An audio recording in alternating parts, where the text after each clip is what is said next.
আল্লাহ রাব্বুল আলামিন পবিত্র কোরআনুল কারীমের সূরাতুল আম্বিয়া এর 1 নম্বর আয়াতে বলেছেন, ইকতারাবা লিন-নাসি হিসাবুহুম, মানুষের জন্য তার হিসাব নিকাশের সময় খুব ঘনিয়ে এসেছে, কাছাকাছি চলে এসেছে। ওয়াহুম ফি গাফলাতিন মুরিদুন, অথচ মানুষ তার এই হিসাব নিকাশের ব্যাপারে গাফেল, পরকালের জীবন সম্পর্কে মানুষ গাফেল, উদাসীন। আল্লাহ পাক আরো বলেছেন সূরা কমারের 1 নম্বর আয়াতে, ইকতারাবাতিস সাআহ, কিয়ামত নিকটবর্তী হয়েছে। ওয়ানশাক্কাল কমার, এবং চাঁদ দ্বিখণ্ডিত হয়ে গেছে। আপনি যে চাঁদটাকে দেখেন রাতের বেলা আকাশে, এটা 2 টুকরা করা আছে। কাফেররা আমাদের নবীকে জিজ্ঞাসা করেছিল, আপনি যদি নবী হয়ে থাকেন তাহলে একটা মুজিজা দেখান, মানে অলৌকিক কিছু দেখান। নবী সাল্লাল্লাহু আলাইহি ওয়াসাল্লাম আল্লাহর কাছে দোয়া করলেন এবং হাতের ইশারা দিয়ে চাঁদটাকে 2 খণ্ড করে দিলেন। এবং কাফেররা এটা দেখেছে, মক্কার কাফেররা নিজ চোখে এটা দেখেছে। তাই এই চাঁদটা 2 খণ্ডে বিভক্ত করা আছে। আল্লাহ পাক কোরআনেও সেটা বলেছেন যে চাঁদকে দ্বিখণ্ডিত করা হয়েছে, কিয়ামত কাছাকাছি চলে এসেছে। অনেক সূরায়, আমপাড়ার যতগুলো সূরা আছে দেখবেন, আম্মা ইয়াতাসাআলুন, তারা কি বিষয়ে জিজ্ঞাসা করছে, আনিন নাবাইল আযীম, মহান সংবাদ সম্পর্কে, আল্লাযী হুম ফীহি মুরিদুন, তারা সেই বিষয় থেকে মুখ ফিরিয়ে নিচ্ছে। কাল্লা সায়ালামুন, কখনো নয়, তারা শীঘ্রই জানতে পারবে। সুম্মা কাল্লা সায়ালামুন, আবারও বলছি কখনো নয়, অবশ্যই তারা জানতে পারবে। সূরা তাকাসুরের মধ্যে এমন কথা আছে, সূরা জিলজালের মধ্যে আছে, সূরা হজের মধ্যে আছে। আল্লাহ পাক বলেছেন, ইয়া আইয়ুহান নাস, হে মানব জাতি, ইন্না জালজালাতাস সাআহ শাইউন আযীম, কিয়ামতের ভূমিকম্প প্রচন্ড শক্তিশালী ভূমিকম্প। কত শক্তিশালী? আল্লাহ পাক বলেছেন কিয়ামতের ভূমিকম্প শুরু হওয়া মাত্রই যে মেয়েদের গর্ভে সন্তান আছে, এই সন্তানটা খালাস হয়ে যাবে এবং মা তার সন্তানকে ফেলে পালাতে থাকবে, তার হুঁশ থাকবে না। এটা কিয়ামতের এত বিভীষিকাময় অবস্থা। সূরা আবাসার মধ্যে আল্লাহ বলেছেন শেষের দিকে, ইয়াউমা ইয়াফিরুল মারউ মিন আখি, যখন কিয়ামত শুরু হবে মানুষ তার ভাইকে ফেলে চলে যাবে। ওয়া উম্মিহি ওয়া আবি, তার মাকে ফেলে চলে যাবে। ওয়া সাহিবাতিহি ওয়া বানি, সন্তান বাবাকে চিনবে না, স্বামী স্ত্রীকে চিনবে না।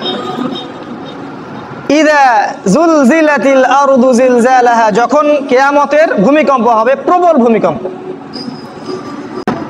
সেদিন কি হবে? পৃথিবীর সমস্ত ভূগর্ভস্থ সম্পদ আল্লাহ বের করে দিবেন। আল্লাহ পাক এই পৃথিবীকে বলবেন কথা বলো, তখন এই জমিন কথা বলা শুরু করবে। এই পৃথিবীর প্রত্যেকটা জায়গায় যেখানে যে ঘটনা ঘটছে, এই জমিন সেটা সাক্ষী দিবে।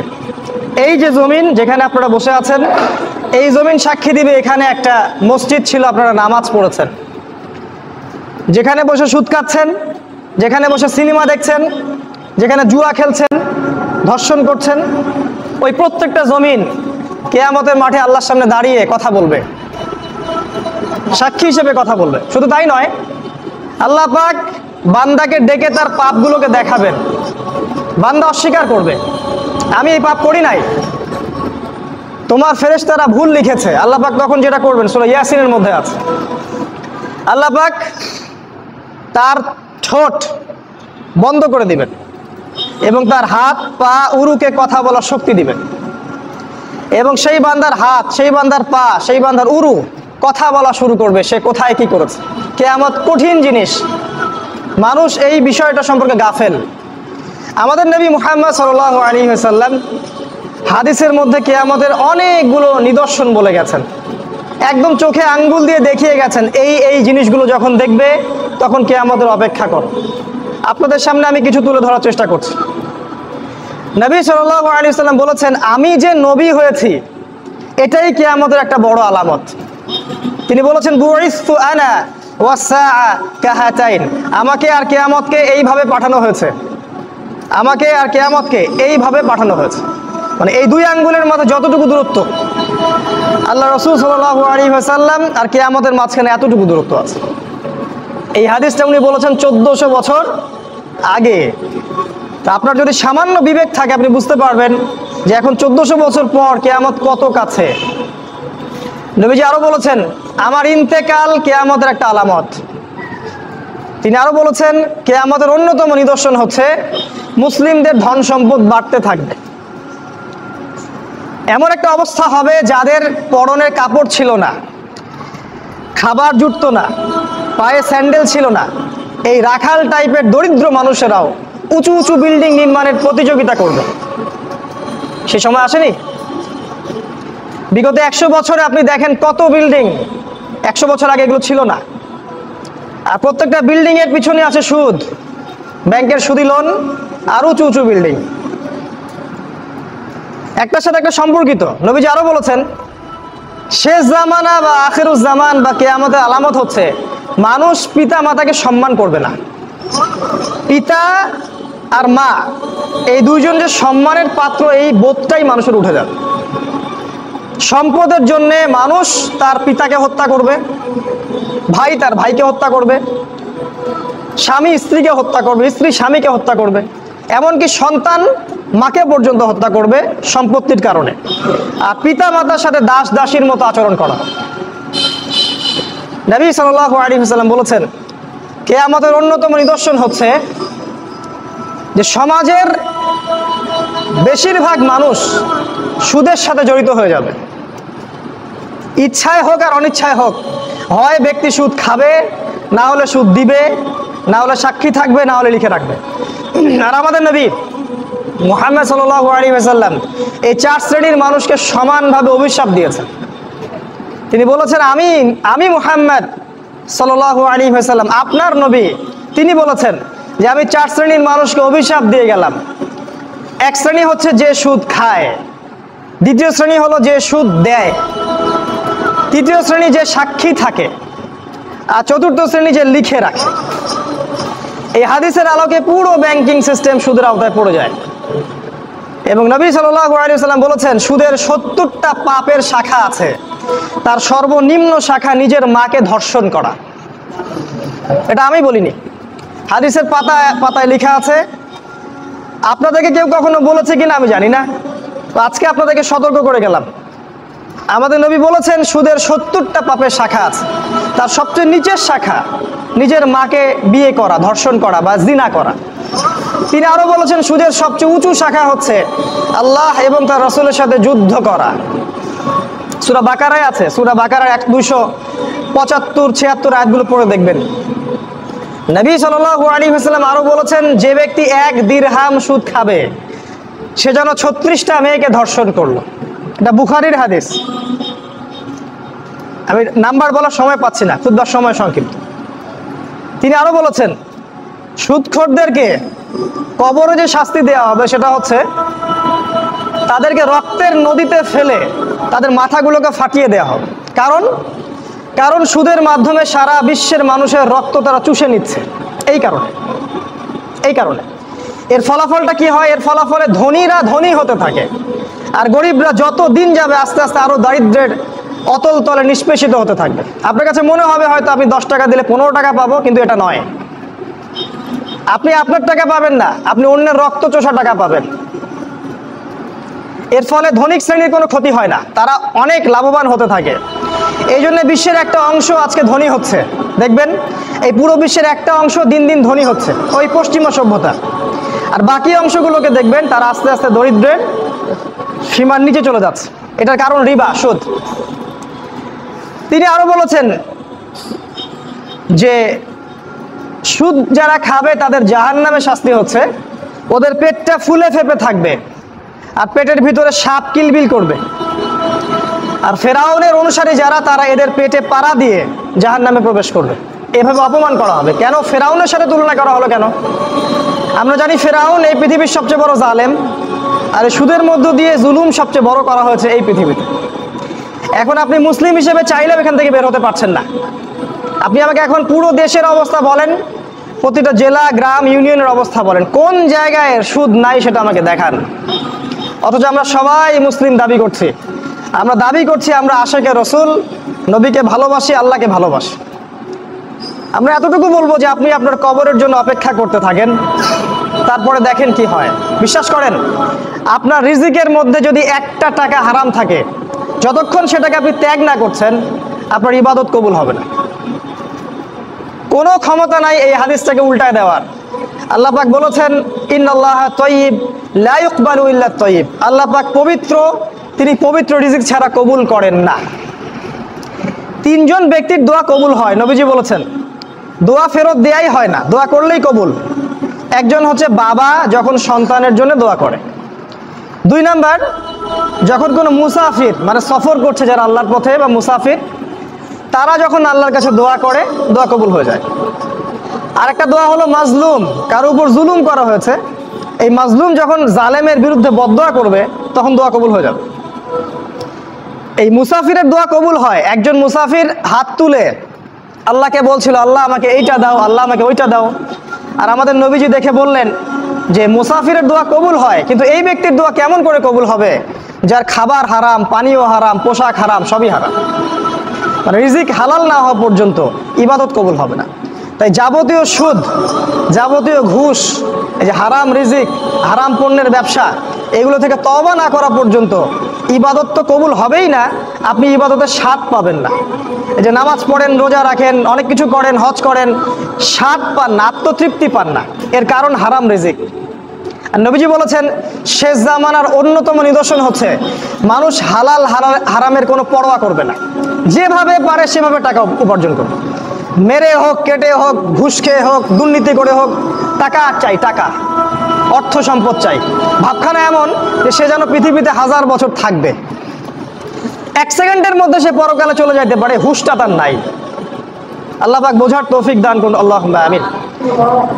নবী সাল্লাল্লাহু আলাইহি ওয়াসাল্লাম আরো বলেছেন শেষ জামানার অন্যতম নিদর্শন হচ্ছে জিনা, মানে নারী আর পুরুষ অবৈধ সম্পর্কে লিপ্ত হবে। এখন দেখবেন ঘরে ঘরে জিনা, আর এই জিনার মাধ্যম কি? মাধ্যম ওই যে আপনার টেলিভিশন, আপনার ইন্টারনেট, আপনার ওই যে পরকীয়া, আপনার ছেলে নারী পুরুষের একসাথে চলাফেরা করা, ফ্যামিলিস্ট রেভলিউশন, মেয়েদের বেপর্দা হওয়া, একসাথে ছেলে মেয়েদেরকে পড়াশোনা করানো, এগুলো সবই জিনার কারণ। এবং আমাদের নবীজি বলেছেন জিনা থেকে তওবা না করা পর্যন্ত একজন ব্যক্তি পরিপূর্ণ মুমিন হতে পারে না। যখন মানুষ এই জিনার মধ্যে লিপ্ত থাকে তখন সে পরিপূর্ণ মুমিন থাকে না। কিয়ামতের অন্যতম নিদর্শন যে জিনা বাড়তে থাকবে, ধর্ষণ বাড়তে থাকবে, ইফটিজিং বাড়তে থাকবে, মেয়েদের বেপরদামি বাড়তে থাকবে। এগুলো দেখেন, চোখের সামনে দেখতে পারবেন। দেশে ধর্ষণের কি অবস্থা দেখতে পাচ্ছেন না? স্বামীকে বেঁধে রেখে স্ত্রীকে ধর্ষণ করা হচ্ছে, বাবার সামনে মেয়েকে ধর্ষণ করা হচ্ছে, জনসমক্ষে গণধর্ষণ করা হচ্ছে, বাসে ধর্ষণ করা হচ্ছে। আর যেহেতু ইসলামিক কোনো অনুশাসন নাই এই সমাজে, ইসলামের অনুশাসন ছিল কেউ ধর্ষণ করলে তাকে মৃত্যুদণ্ড দিতে হবে, জনসমক্ষে মৃত্যুদণ্ড দিতে হবে, সেটা যেহেতু আমরা বাস্তবায়ন করতে পারিনি, এই জন্য পাপের কোনো শাস্তি হচ্ছে না, এই জন্য পাপীরা লাই পেয়ে যাচ্ছে। কাল যখন আপনার বাসায় এই সমস্যাটা আসবে তখন বুঝতে পারবেন যে ইসলামের আইন কাকে বলে। ইসলামিক যে লস, চুরি করলে চোরের হাত কেটে দাও, ধর্ষণ করলে মৃত্যুদণ্ড দাও, মদ খাইলে বেত্রাঘাত করো, কেউ কাউকে অন্যায়ভাবে হত্যা করে তাকেও হত্যা করো, কেসাস করো, এই আইনগুলো আমরা বাস্তবায়ন করতে পারি নাই। এই কারণে সমাজে চিরস্থায়ী শান্তি প্রতিষ্ঠা করতে আমরা ব্যর্থ, টোটালি ফেল্ড। এক কথায়, যতক্ষণ পর্যন্ত সমাজ আল্লাহর বিধান অনুযায়ী না চলবে ততক্ষণ পর্যন্ত সমাজে আপনি শান্তি পাবেন না। সমাজ তো দূরের কথা, আপনি পরিবারেই শান্তি পাবেন না, ব্যক্তিতেই শান্তি পাবেন না। আর নবীজি বলেছিলেন সাল্লাল্লাহু আলাইহি ওয়াসাল্লাম কিয়ামতের আগে আগে খেলাফত উঠে যাবে এবং আল্লাহর আইন উঠে যাবে। তিনি আরো বলেছেন কিয়ামতের অন্যতম নিদর্শন হচ্ছে মাদক দ্রব্য। মানুষ মাদক দ্রব্য খাবে, এটাকে হালাল মনে করে খাবে। মদ খাবে, এটাকে হারাম মনে করবে না। মদের নাম অন্য কোনো নাম দিয়ে তারা মদ খাবে। আজকে যুবকদের প্রধান সমস্যা দেখবেন মাদক। ম্যাক্সিমাম যুবক মাদক দ্রব্য খায়, ইয়াবা খায়, ফেন্সিডিল খায়, গাঁজা খায়, তারি খায়, খায় না? ইউনিভার্সিটির ছেলেপেলেদেরকে দেখেন, মাদ্রাসা ছেলেদের কথা বাদ, এরা এগুলোর সাথে আলহামদুলিল্লাহ ওদের মতো জড়িত নয়। ইউনিভার্সিটির ছেলেগুলোকে দেখেন, ম্যাক্সিমাম মাদক দ্রব্যের সাথে জড়িত। আর যুবকদের একটা সমস্যা দেখবেন, ওই পর্নোগ্রাফি, ওই যে ব্লু ফিল্ম দেখে। যুবকদের ভিতর একটা চেতনা থাকে, ইমানি দীপ্তি থাকে, এই চেতনাটাকে নষ্ট করার তাদের 2টা অস্ত্র ছিল। মানে ইসলামের শত্রুরা দুইটা অস্ত্র প্রয়োগ করেছে। সেটা হচ্ছে 1 নাম্বার মাদক, আর 2 নাম্বার হচ্ছে এই পর্নোগ্রাফি বা অশ্লীলতা। মেয়েদেরকে ল্যাংটা করে ছেড়ে দিবে যুবকদের সামনে এবং তাদের চরিত্র অধঃপতনের অতল তলে চলে যাবে। যখন একটা যুবক হারাম কোনো সম্পর্কে থাকে বা পর্নোগ্রাফির সাথে থাকে বা মাদক দ্রব্যের সাথে থাকে, তখন তার ভিতর থেকে দেখবেন ঈমানের আলোটা আস্তে আস্তে নিভে যায়। এই যুবক কখনো আল্লাহর রাস্তায় বের হতে পারবে না। এই যুবক কখনো নিজের জান মাল ব্যয় করে কাফেরদের বিরুদ্ধে জিহাদ করতে পারবে না, সম্ভব না। ওরা খুব ভালো করেই জানে যুবকরা আমাদের জন্য থ্রেট, মানে হুমকি। এই জন্য যুব সমাজের ঈমানটা তারা নষ্ট করে দিয়েছে। সবই সুপরিকল্পিত। এই পুরো কাজগুলো নিয়ন্ত্রণ করা হচ্ছে পশ্চিমা সভ্যতা থেকে। আপনার আমেরিকা বলেন, ইসরায়েল বলেন, ব্রিটেন বলেন, এই ফ্রান্স বলেন, সবাই একসাথেই ইসলামের বিরুদ্ধে প্রোপাগান্ডায় লিপ্ত আছে। আর বিগত 100-200 বছর থেকে আমরা ঘুমাই আর হালুয়া রুটি খাই আর সেমাই খাই, আপোষে মারামারি করি, মসজিদ ভাগ করি, এই করি, এই আমাদের কাজ। আর এগুলোকে আমরা বড় জিহাদ মনে করি। হানাফি ভাই সালাফিকে দেখতে পারি না, সালাফি হানাফিকে দেখতে পারি না, এই দল সেই দল, এই তরিকা সেই তরিকা, একজনের সাথে আরেকজনের উঠা বসা নাই, চলাফেরা নাই, এমনকি সালামটা পর্যন্ত দেই না। সুবহানাল্লাহ। আমাদের নবীজি বলেছেন যে একজন ব্যক্তি জান্নাতে যেতে পারবে না যতক্ষণ না সে মুমিন হয়, আর ততক্ষণ একজন মুমিন হতে পারবে না যতক্ষণ একজন মুসলিম আরেকজন মুসলিমকে ভালো না বাসে। তিনি বলছেন, আমি কি তোমাদেরকে জানিয়ে দেব, আলা আদুল্লুকুম বিশাই, এমন কিছু তোমাদেরকে জানিয়ে দিব যেটার দ্বারা তোমরা একে অপরকে ভালোবাসতে পারবে। সাহাবীরা বললেন, জানিয়ে দিন ইয়া রাসূলুল্লাহ। তিনি বলেন, তোমরা সালামের প্রচার করো, খালি সালাম দাও, মানুষকে সালাম দাও। এই সালামটুকু দেন, ভাই ভাই মহব্বত হয়ে যাবে। স্যার নবীজি আরও বলেছেন, দেখেন আমাদের মাঝে কিন্তু মৌলিক বিষয়ে তেমন কোনো পার্থক্য নাই, হয়তো কিছু কিছু ইখতিলাফি বিষয় আমাদের মাঝে পার্থক্য আছে, যেটা সাহাবীদের যুগ থেকেই ছিল। এর জন্য এই না যে আমাদেরকে আলাদা হয়ে যেতে হবে। তুমি এমন একটা ভাব পড়ে যে সে মুসলিমই না, দুঃখজনক, এগুলো দুঃখজনক। নবীজি বলেছেন কিয়ামতের আগে এই উম্মাহ 73টা দলে বিভক্ত হয়ে যাবে। মানে 73 মানে শুধু 73 না, মানে অসংখ্য দলে বিভক্ত হয়ে যাবে। কুল্লুহুম ফিন্নার, তাদের প্রত্যেকটা দলই জাহান্নামে যাবে, ইল্লা মিল্লাতান ওয়াহিদা, একটা মাত্র দল ছাড়া। কিলা, বলা হলো, মান হিয়া ইয়া রাসূলুল্লাহ, ওই একটা মাত্র নাজাতপ্রাপ্ত দল কারা হে আল্লাহ রাসূল সাল্লাল্লাহু আলাইহি ওয়াসাল্লাম? তিনি বলেন, মা আনা আলাইহি ওয়া আসহাবি, আমি যার উপরে আছি এবং আমার সাহাবীরা যার উপরে আছে। মানে আমাদের প্রতিটা কাজ যদি রাসূল এবং সাহাবীদের সাথে মিলে যায়, আলহামদুলিল্লাহ আপনি সেই দলের মধ্যেই আছেন। আপনি হয় গাইবান্ধায় থাকেন, আর রংপুরে থাকেন, আর বাংলাদেশে থাকেন, আর পাকিস্তানে থাকেন, এটা বড় কথা না। আপনার আদর্শ ঠিক আছে কিনা এটা বড় কথা। মুসলিম উম্মার এই বিভক্তি কিয়ামতের একটা আলামত। তিনি আরো বলেছেন সাল্লাল্লাহু আলাইহি ওয়াসাল্লাম, কিয়ামতের আগে সত্যবাদীকে বলা হবে মিথ্যাবাদী, আর মিথ্যাবাদীকে বলা হবে পরম সত্যবাদী। যত মিথ্যা মিডিয়ার মাধ্যমে যত মিথ্যা প্রচার করা হয়, আর আমরা গরু ছাগলের মতো মুসলিমরা এগুলা গিলি খেলে। মুসলিমদেরকে মিডিয়া বানিয়ে দিল সন্ত্রাসী এবং জঙ্গি, আর আমরা ওদের সাথে তালে তাল মিলিয়ে এই শব্দগুলো আমরাই বলি। ওরা সারা বিশ্বে লক্ষ লক্ষ মানুষকে মেরে ফেললো, আফগানিস্তানে, পাকিস্তানে, ইরাকে, ইরানে, এই যে মায়ানমারে, চায়নায়, সিরিয়ায়, ইয়েমেনে। ওরা কেউ জঙ্গি না, ওরা কেউ সন্ত্রাসী না। যখন মুসলিমরা বলে আমরা কোরআন এবং সুন্নাহর উপর থাকতে চাই, আমরা আল্লাহর বিধান বাস্তবায়ন করতে চাই, তখনই আমরা জঙ্গি আর সন্ত্রাসী হয়ে যাই। এই মিডিয়ার মধ্য দিয়ে সত্যকে মিথ্যা বানানো হয়েছে, আর মিথ্যাকে সত্য বানানো হয়েছে। পৃথিবীর সবচেয়ে ফাসেক, জালেম, মুনাফেক যে, তাকে বলা হচ্ছে মিডিয়া এটা পরম সত্যবাদী, মহাপুরুষ, অথচ জীবনে একত্র নামাজও সে কখনো পড়ে না। বাক স্বাধীনতার নামে আজকে রাসূল সাল্লাল্লাহু আলাইহি ওয়াসাল্লামের নামে কটূক্তি করা হচ্ছে, তাকে অপমান করা হচ্ছে, তার কার্টুন আঁকা হচ্ছে, আর আমরা মুসলিমরা বসে ঘরে বসে হালুয়া খাচ্ছি। আমরা কিছু বললেই এটা হয়ে যাচ্ছে আগ্রাসন, মৌলবাদী। আর ওরা এরকম হাজারটা কাজ করলেও এটা বাক স্বাধীনতা, মত প্রকাশের স্বাধীনতা। আসলে ভাই ঈমান সেই জায়গায় আর নাই। মৃত্যু হলেই বুঝতে পারবেন যে কোন জায়গায় ঈমান ছিল। আল্লাহ পাক বোঝার তৌফিক দান করুন। তিনি বলেছেন, কিয়ামতের আগে আমানতদার ব্যক্তিকে বলা হবে খেয়ানতকারী, আর খেয়ানতকারী ব্যক্তিকে বলা হবে পরম আমানতদার। যারা সবচেয়ে বড় দুর্নীতিবাজ ওদেরকে বলা হবে মহাপুরুষ, খুব ভালো মানুষ, হাজী সাহেব। আর যারা বড় বড় আলেম ওলামা স্কলার তাদের অবস্থা দুই জায়গায় হবে, হয় মাটির তলে না হলে জেলখানায়। ইমাম ইবনে তাইমিয়া রাহিমাহুল্লাহ সালাফি মানহাজের অনেক বড় একজন আলেম, আপনারা সবাই তার নাম জানেন। তিনি বলেছিলেন যে হকপন্থীদের অবস্থান দুইটা জায়গায় হয় সাধারণত, একটা হচ্ছে কারাগারে অথবা মাটির তলে। তিনি আরো বলেছেন রাসূলুল্লাহ সাল্লাল্লাহু আলাইহি ওয়াসাল্লাম কিয়ামতের আগে হত্যা বাড়তে থাকবে। হত্যা মানে একজন মানুষকে হত্যা করা হবে, মানুষ জানবে না আমাকে কেন মারা হচ্ছে, আর যে হত্যা করবে সেও বুঝবে না কেন ওকে মারলাম। হত্যা হারাজ। সাহাবীরা জিজ্ঞাসা করলেন ইয়া রাসূলুল্লাহ হারাজটা কি জিনিস? নবী সাল্লাল্লাহু আলাইহি ওয়াসাল্লাম বললেন হারাজ মানে হচ্ছে হত্যাকাণ্ড, ব্যাপক হত্যাকাণ্ড। পুরো বিশ্বের দিকে তাকায় দেখেন, খালি রক্ত আর রক্ত। ওই চায়নায় তাকায় দেখেন আমাদের উইঘুর ভাই বোনদেরকে মেরে ফেলা হচ্ছে। এই মিয়ানমারের দিকে তাকায় দেখেন, ওখানে রোহিঙ্গা ভাইদেরকে মেরে কুটি কুটি করে কাটা হলো, ওরা পালিয়ে বাংলাদেশে চলে আসলো। কাশ্মীরের দিকে তাকান, সেখানে মারা হচ্ছে।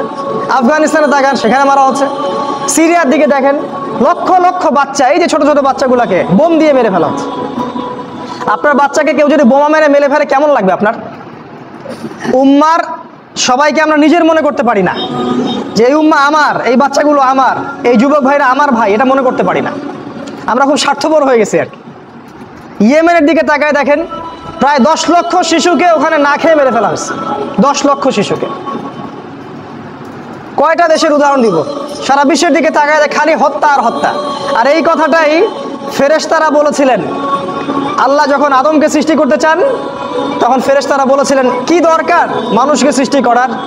পৃথিবীতে গিয়ে হয় ফাসাদ সৃষ্টি করবে, না হলে হত্যাপাত রক্তপাত ঘটাবে। দেখেন মানুষ ওই দুইটা কাজই করে। এরকম অসংখ্য নিদর্শন নবীজি বলেছেন কিয়ামতের আগে আগে হবে। এগুলো চোখের সামনে আপনি দেখতে পারবেন। এই ঘুষ, এই দুর্নীতি, জিনা, ব্যভিচার, মাদক, সুদ সবই কিয়ামতের আলামত। যাকাত দেওয়ার মানুষ খুঁজে পাওয়া যাবে না। মুসলিমদের সম্পদ এত বাড়তে থাকবে। সামাজিক মূল্যবোধ বলে কিছু থাকবে না। এই যে প্রতিবেশীর সাথে ভালো আচরণ, মানুষকে সুন্দর সৌহার্দ্যপূর্ণ ব্যবহার, এগুলো থাকবে না। নবীজি বলেছেন ইলম উঠে যাবে, জ্ঞান, কোরআন সুন্নাহর যে জ্ঞান এটা উঠে যাবে। আর জাহেলিয়াত সমাজে বর্ষণ হতে থাকবে। জাহেলিয়াত দেখবেন যত প্রকার জাহেলিয়াত, এটাকে মানুষ প্রযুক্তি মনে করে, মর্যাদা মনে করে, উন্নত অগ্রগতি মনে করে। আর কোরআন সুন্নাহর যে মৌলিক জ্ঞান এটাকে মানুষ মনে করে এগুলো হুজুরদের কাজ আর মোল্লার দৌড় মসজিদ পর্যন্ত। কোরআন হাদিসে এসেছে শেষ জামানায় মানুষ কোরআনকে পরিত্যাগ করবে। মানুষ কোরআন খুলে দেখার সময় পাবে না। সারাদিন অনেক কিছু পড়বে, কোরআন খুলে গবেষণা করার সময় হবে না। দেখেন আপনার বাসায় কোরআন পড়ে আছে, সেই যে বাপ মারা গেছে ওই দিন খুলছিলেন, এখনো ওই ঘরেই পড়ে আছে। দেখেন মিথ্যা কথা বলি নাকি আমি? দেখেন মানুষ কোরআন নিয়ে গবেষণা করবে না, তাদাব্বুর ছেড়ে দিবে। অথচ আল্লাহ পাক এই কিতাবটা নাজিল করেছেন আমাদের জন্য, আমাদের ইহকালীন কল্যাণ, পরকালীন মুক্তির জন্য। এমন কোনো বিষয় নাই যেটা আল্লাহ কোরআন এবং হাদিসে বলেন নাই। প্রত্যেকটা বিষয়, কেমনে খাবেন, কেমনে ঘুমাবেন, কিভাবে ইবাদত করবেন, কিভাবে দেশ চালাবেন, কেমন করে মুআমালাত করবেন, কেমন করে ব্যবসা করবেন, কিভাবে আপনি অর্থনীতি চালাবেন, প্রতিটা বিষয়ে আপনার কোরআন এবং সুন্নাহ আছে। এটা খুলে দেখার সময় হচ্ছে না। তাহলে হেদায়েত নিবে কিভাবে? বিশ্বাস করেন কিয়ামতের আগে একদিন, এক রাতের মধ্যে এই কোরআনের সব পাতাগুলো আল্লাহ তুলে নেবেন আসমানে। হাদিসে এসেছে কোরআনের শুধু পৃষ্ঠাগুলো থাকবে, কালি থাকবে না। এটা শেষ জামানায় হবে সামনে। তিনি আরো বলেছেন যে এই কোরআন পরকালে হয় এই উম্মার পক্ষে সাক্ষী দিবে অথবা বিপক্ষে সাক্ষী দিবে। এই কোরআন কথা বলবে কাল কিয়ামতের মাঠে, বলবে যে আমাকে সে তেলাওয়াত করে নাই, আমাকে গবেষণা করে নাই। আল্লাহ এই কোরআন নিয়ে তারা হেদায়েত খোঁজেনি, তারা অন্য জায়গায় হেদায়েত খুঁজেছে। আর কোরআন যার বিপক্ষে সাক্ষী দিবে কেউ কখনো তাকে জাহান্নাম থেকে বাঁচাতে পারবে না। নবী যেটাই বলেছেন আল কোরআন হুজ্জাতুন লাকা ওয়া আলাইক, কোরআন তোমার পক্ষে দলিল অথবা বিপক্ষে দলিল। দেখেন এই কোরআনটা আল্লাহ পাক পাঠিয়েছেন আমাদের মুক্তির জন্য। আমাদের উচিত হবে আজকে থেকে আল কোরআনকে সময় দেয়া, পড়তে শিখুন, অর্থ শিখুন। আগামী রমাজান আসার আগেই কোরআনটা রিডিং পড়ে শেষ করে দেন। আপনার কাছে যে তাফসির ভালো মনে হয় সেটাই পড়েন। আমি বারবার একটা কথা বলি, পড়াশোনা করেন, পড়াশোনা করেন। এলেম ছাড়া আপনাকে শেষ জামানায় কেউ বাঁচাতে পারবে না, কোনো হুজুরও বাঁচাতে পারবে না। কারণ আমরা যারা দাড়ি টুপি নিয়ে ইসলামের দাওয়াতি কাজ করি, আমাদের মধ্যে অনেক প্রতিবন্ধকতা আছে। অনেক হুজুর কুরআন সুন্নাহ বোঝেন, কিন্তু বিশ্বের পরিস্থিতি বোঝেন না, অর্থনীতি বোঝেন না, রাজনীতি বোঝেন না, এই জন্য সমাজকে সঠিক জিনিসটা দিতে পারেন না। তাই শুধু এই হুজুরদের মুখোপেক্ষী হয়ে থাকলে হবে না, আমাদের মুখোপেক্ষী হয়ে থাকলে হবে না। আপনাকে পড়াশোনা করতে হবে, কোরআন পড়েন, হাদিস পড়েন, ইতিহাস পড়েন, রাজনীতির বইগুলো পড়েন, অর্থনীতি পড়েন, ওয়ার্ল্ড অ্যাফেয়ার্স পড়েন, দেখবেন আপনি পথ খুঁজে পাবেন ইনশাআল্লাহু তাআলা। তো এগুলো শেষ জামানার অনেকগুলো বড় বড় সাইনগুলো বললাম, আরও অনেক সাইন আছে, নিদর্শন, যেগুলো আজকে সংক্ষিপ্ত সময় বলার সময় পাচ্ছি না, তবে কয়েকটা বলে শেষ করছি। সেটা হলো যে নবী সাল্লাল্লাহু আলাইহি ওয়াসাল্লাম বলেছেন, শেষ জামানায় মদিনা, এই যে আমাদের মদিনা, এর গুরুত্বটা কমে যাবে। এটা আবু দাউদে আছে হাদিসটা। মদিনার গুরুত্ব কমে যাবে, মানুষ মদিনাকে অতটা মূল্যায়ন করবে না, মানে মদিনা থেকে বিশ্বের সবকিছু নিয়ন্ত্রণ করা হবে না। তখন জেরুজালেমের গুরুত্ব বেড়ে যাবে, ওই ইসরায়েল যেটা দখল করে রাখছে ফিলিস্তিনে, ওর গুরুত্ব পৃথিবীতে বেড়ে যাবে। দেখবেন আজকের বিশ্বের সবকিছু ওইখান থেকে নিয়ন্ত্রিত হয়, মিডিয়া বলেন, প্রযুক্তি বলেন, রাজনীতি, অর্থনীতি, সবকিছু ওইখান থেকে। সারা বিশ্বের মূল জায়গাটা এখন জেরুজালেম। নবীজি বলেছেন, যখন এই অবস্থা হবে তখনই মালহামা শুরু হবে। সাহাবীরা বললেন, মালহামা কি জিনিস? নবীজি বললেন, এমন যুদ্ধ যে যুদ্ধে 100 জনের মধ্যে 99টা মানুষ মারা যাবে।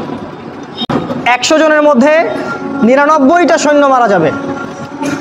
এবং এই যুদ্ধটা হবে ইউফ্রেটিস বা ইরাকের ফোরাত নদীর সোনার পাহাড়কে কেন্দ্র করে, এটা সামনে হতে যাচ্ছে।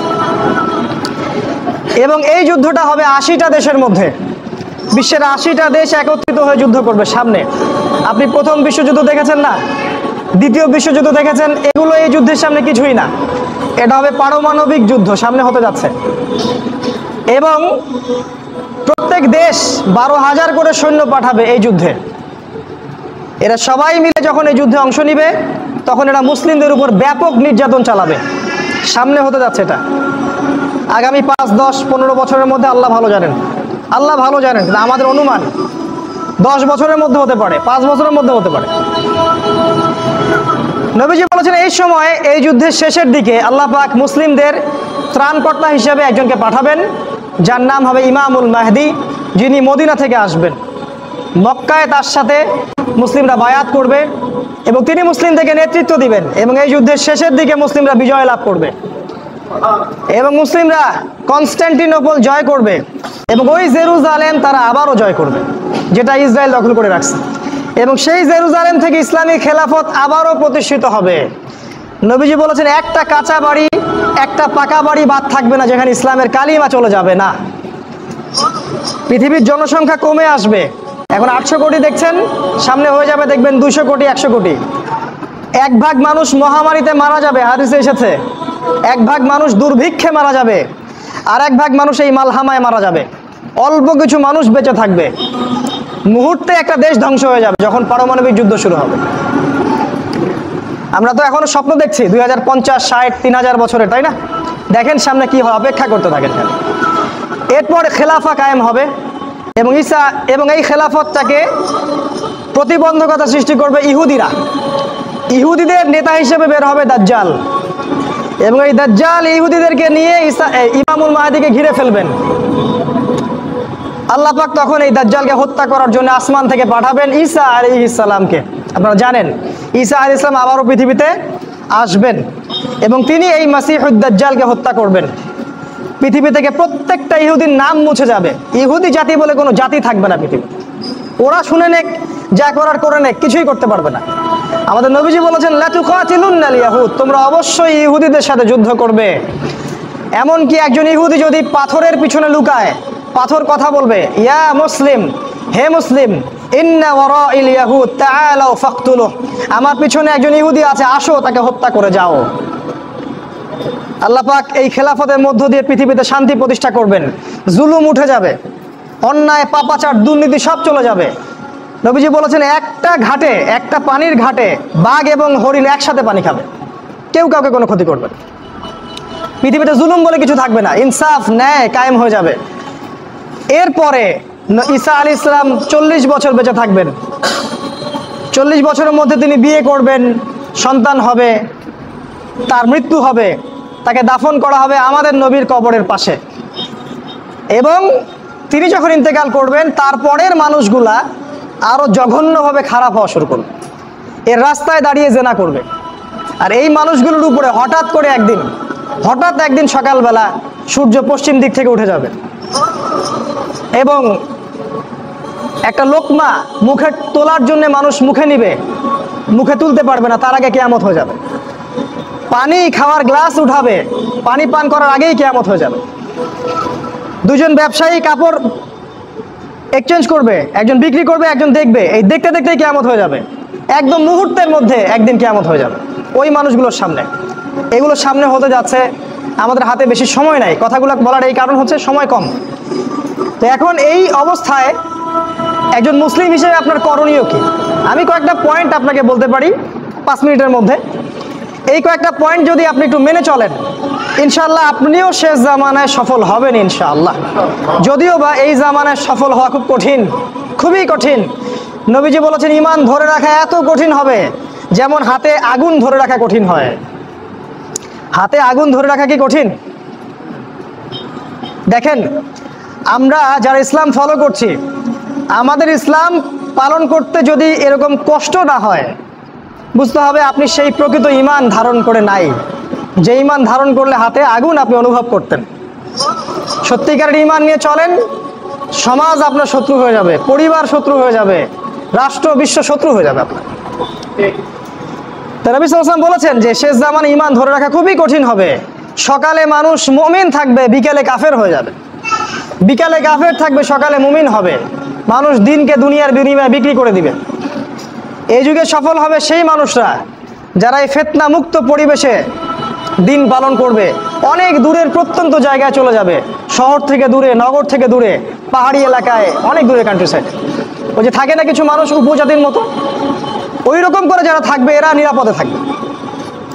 কৃষি জমি চাষাবাদ করবে, নিজের খাবার নিজে খাবে, মাছ চাষ করবে, গরু চাষ করবে, ছাগল পালবে, শহরের ফিতনায় জড়াবে না। নিজেরা নিজেদের কলোনি গড়ে তুলবে আলাদা করে, অনেকটা মুসলিম ভিলেজের মতো। এরা সফল হবে। শেষ জামানায় সফল হওয়ার কয়েকটা পথ বলে দিচ্ছি। 1 নাম্বার, আপনাকে জ্ঞান অর্জন করতে হবে। কোরআন হাদিসের সাথে সমসাময়িক যত জ্ঞান আছে সব অর্জন করতে হবে, এটা 1 নাম্বার। জ্ঞান নাই, আপনি শেষ জামানায় টিকতে পারবেন না। যাদের কাছে এই জ্ঞান ছিল তারা কিন্তু মহামারীর আগেই প্রস্তুতি নিয়েছিল। আমি অনেক ওস্তাদকে চিনি, বাংলাদেশের আলেম, তারা এই 2020 সালের আগে হজ করে ফেলছে। তারা আগেই বুঝতে পারছে 20 সালে কিছু একটা হবে, 20 সালে পৃথিবীতে কিছু একটা হবে, তারা আগেই বুঝতে পারছে। কারণ শেষ জামানার পড়াশোনা করেছেন তারা, কার পর কি হতে যাচ্ছে এটা তারা বুঝতে পারছেন, অনুমান করতে পারছেন। তাই জ্ঞান ছাড়া আপনি শেষ জামানায় টিকতে পারবেন না ভাই। জ্ঞান অর্জন করুন, 1 নাম্বার। 2 নাম্বার, জ্ঞান অনুযায়ী আমল করেন। যতটুকু জেনেছেন আমল করেন, কালকের জন্য অপেক্ষা করবেন না। আজকেই নামাজ শুরু করে দেন, দেনা পাওনা থাকলে আজকেই মিটিয়ে দেন। আজকেই পরিবারের সবাইকে ডেকে ওয়াজ করেন, নসিহত করেন যে দেখো সামনের দিনগুলো ভয়ঙ্কর, আমাদের জীবনকে গোছাতে হবে, যা করেছি তওবা করে আল্লাহর কাছে ফিরে আসেন। আল্লাহ পাক গফুরুর রহিম, আপনি তওবা করে এইমাত্র চলে আসেন, আল্লাহ মাফ করে দিবেন ইনশাআল্লাহ। আপনাকে আল্লাহ পাক পরীক্ষা করবেন আপনি সত্যিকার তওবা করেছেন কি না। আপনাকে প্রমাণ করতে হবে নামাজের মাধ্যমে, জ্ঞান অর্জনের মাধ্যমে, ভালো কাজের মাধ্যমে, সদকা করার মাধ্যমে। সৎ কাজের আদেশ করবেন, অসৎ কাজে নিষেধ করবেন। আপনি ইসলাম পরিপূর্ণরূপে পালন করার চেষ্টা করেন। কোনো সরকার, কোনো সমাজ নেতা, কোনো রাষ্ট্রনেতা, কোনো পারিবারিক নেতা, কেউ আপনার সাথে আপনার কবরে যাবে না। সোজা কথা, আপনাকে আল্লাহর সামনে একাই দাঁড়াতে হবে। কারো পরোয়া করে লাভ নাই, কোনো অজুহাত দিয়েও লাভ নাই। দেশটা ভালো না, বিশ্বটা ভালো না, সমাজটা ভালো না, সময় ভালো না, এগুলো বলে কোনো লাভ নাই। মানে আমাকে আমার রবের সামনে দাঁড়াতে হবে। আমার ভালো আমাকে বুঝতে হবে। আমার ভালো, বাজারে গেলে একটা মাছ ভালো না খারাপ আপনি তো বোঝেন, তরকারি ভালো না খারাপ বোঝেন। দিনের ব্যাপারে বুঝতে চান না কেন? দিনের ব্যাপারে খালি হুজুরদের শরণাপন্ন কেন হচ্ছে? পড়াশোনা করেন, আমল করেন, আমল বাড়িয়ে দেন। দিন সময় নষ্ট করবেন না। যুবকদেরকে স্পেশালি বলবো, সময় নষ্ট করবেন না। শয়তান 3টা ধোঁকা দিবে যে পরে শিখে নিব, পরে করবো নি। শয়তান আসে বুঝাবে যে এখন কি আর বয়স হয়েছে, আগে পরে দেখা যাবে। শয়তান বুঝাবে আমি এগুলো জানি তো, আর জানার দরকার নাই। এগুলো শয়তান বোঝাবে আপনাকে। এই শয়তানের ধোঁকায় পড়বেন না। সময়কে মূল্যায়ন করেন, আমল করা শুরু করেন, আল্লাহর ওয়াস্তে তওবা করে আল্লাহর দিকে ফিরে আসেন। আল্লাহ পাক তৌফিক দান করুন, আল্লাহুম্মা আমিন। 3 নাম্বার, সৎ কাজের আদেশ করেন, অসৎ কাজে নিষেধ করেন। পরিবার থেকে শুরু করেন।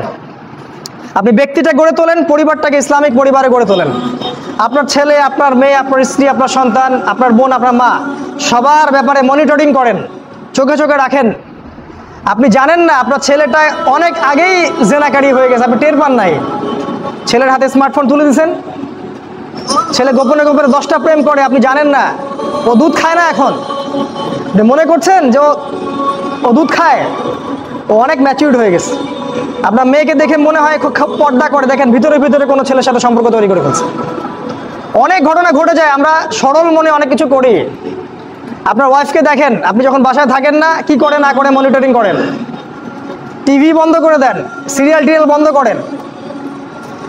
এমন কারোর সাথে মিশতে দিবেন না যে আপনার ছেলেকে, আপনার মেয়েকে, আপনার বোনকে, আপনার মাকে বিপথে নিয়ে যাবে। কঠোর হন পরিবারের উপরে, কারণ আপনাকে আল্লাহ পাক আপনার পরিবার সম্পর্কে জিজ্ঞাসাবাদ করবেন, অবশ্যই জিজ্ঞাসা করবেন। বিশ্বাস করেন আল্লাহ পাক কিয়ামতের মাঠে আপনাকে আপনার পরিবার সম্পর্কে জবাবদিহি করাবেন প্রত্যেকটা বিষয়। আপনি দাওয়াত দেন, চেষ্টা করেন, তারপরে যদি ছেলে বেলাইনে যায় সেটা তার ব্যাপার, ওর হিসাব ও দিবে। নূহ আলাইহিস সালামের ছেলে কাফের হয়ে গেছে, ওর হিসাব ও দিবে, সেটা আলাদা। কিন্তু আমাকে আমার চেষ্টা করতে হবে। পরিবার গড়ে তোলেন, সৎ কাজের আদেশ করেন, অসৎ কাজে নিষেধ করেন। 4, এই যে কোরআন এবং সুন্নাহর দাওয়াতটা পৌঁছে দেন মানুষের কাছে। দাওয়াতেই কাজ করেন ভাই, সময় নষ্ট করেন না।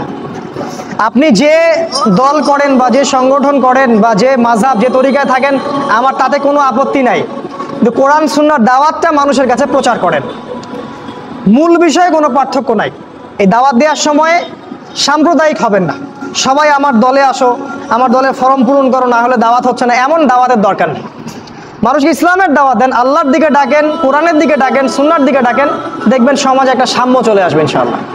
দাওয়াতি কাজ করেন, বেশি বেশি কোরআন সুন্নাহর দাওয়াতি কাজ করেন। 5 নাম্বার, অর্থ সম্পদ যা আছে এগুলোকে কাগজের টাকায় রেখে দিবেন না, আমার নসিহত। হয়তো বুঝতে পারছেন না, মাথার উপর দিয়ে যাচ্ছে কথা, কিন্তু পরে বুঝবেন। টাকা পয়সা যা আছে এগুলোকে ব্যাংকে কাগজের টাকার মধ্যে রেখে দিবেন না, কারণ কাগজের টাকা সামনে আর থাকবে না। লিখে রাখেন, কয়েক বছর পরে দেখতে পারবেন সমস্ত টাকা হয়ে যাবে ইলেকট্রনিক। খালি পাঠাবেন, ইলেকট্রনিক মানে আপনি টাকা ধরতেও পারবেন না, পকেটে রাখতেও পারবেন না, খালি জানবেন আমার অ্যাকাউন্টে এত টাকা আছে। এই পুরো ব্যাংকিং সিস্টেমটা পড়ে যাবে, থাকবে না। বিশ্বাস না হলে লিখে রাখতে পারেন, এই পুরো ব্যাংকিং সিস্টেম পড়ে যাবে, কাগজের টাকা থাকবে না। কি করবেন তাহলে? আপনি আপনার সম্পদটাকে সোনায় রূপান্তর করেন, কিছু সোনা করে রাখেন, জমায় রাখেন, রূপায় কনভার্ট করেন। এগুলোর দাম কখনো কমবে না। 100 বছর পরেও সোনার দামই থাকবে। তো 10 বছর পর আপনার 10 লাখ টাকার মান 10 লাখ টাকা থাকবে না, দাম পড়ে যাবে, আপনি সম্পত্তি হারাবেন। এইভাবে তারা সারা বিশ্বকে লুট করছে, এই কাগজের টাকা দিয়ে তারা সারা বিশ্বকে লুট করছে। এটা বুঝবেন না, পরে বুঝবেন। আচ্ছা, শুনে রাখেন। আর কি করতে পারেন? গবাদি পশু ব্যবসা ইনভেস্ট করেন। আরেকটা কাজ করতে পারেন, জমি কিনে রাখতে পারেন, এটা ভালো জিনিস। এই জিনিসগুলোতে টাকা কনভার্ট করেন। শেষ জামানায় আপনার কাগজের টাকা থাকবে না, আপনি ক্ষতিগ্রস্ত হবেন। এখন টাকা যদি জমায় রাখেন, শেষ জামানায় আপনি ক্ষতিগ্রস্ত হবেন। আমি অর্থনীতি নিয়ে যথেষ্ট পড়েছি আলহামদুলিল্লাহ, পড়েই কথাগুলো আপনাকে বলছি। আর কি করবেন? যদি সম্ভব হয়, শহর, আপনারা তো গ্রামেই থাকেন মাশাআল্লাহ, শহরে যারা থাকে তাদের উদ্দেশ্যে বেশি বলছি এটা, কারণ এটা অনলাইনে যাবে। শহর কেন্দ্রিক জীবন ব্যবস্থা ত্যাগ করতে হবে। শহরে আপনি বাঁচতে পারবেন না, টিকতে পারবেন না, শহরগুলো ধ্বংস হয়ে যাবে। আল্লাহ পাক বলেছেন, ওয়াইম মিন ক্বরিয়া ইল্লা নাহনু মুহলিকুহা ক্বাবলা ইয়াউমিল কিয়ামা, কিয়ামতের আগেই প্রত্যেক নগরী আমি ধ্বংস করে দিব, আল্লাহ পাক বলেছেন। শহর থাকবে না, প্রত্যন্ত জায়গায় চলে যাওয়ার চেষ্টা করেন, গ্রামের বাসা ওইদিকে প্রজেক্ট করেন, ছোট ছোট মুসলিম কলোনি করে গড়ে তুলতে হবে। এই কাজগুলো করতে পারেন। আর কিছু করতে পারেন, শারীরিক প্রস্তুতি নেন, ফিজিক্যালি, যুবকদেরকে বলবো ফিজিক্যালি প্রস্তুতি নেন, ব্যায়াম করেন, ভালো খাবার খান, নিয়মতান্ত্রিক জীবনযাপন করেন, এলোমেলো জীবনযাপন করবেন না। আর নিয়মতান্ত্রিক জীবনযাপন করার সবচেয়ে উসওয়াতুল হাসানা হচ্ছে রাসূলুল্লাহ সাল্লাল্লাহু আলাইহি ওয়াসাল্লাম। উনার সুন্নাহ মাফিক জীবনযাপন করেন, আপনি ভালো থাকবেন।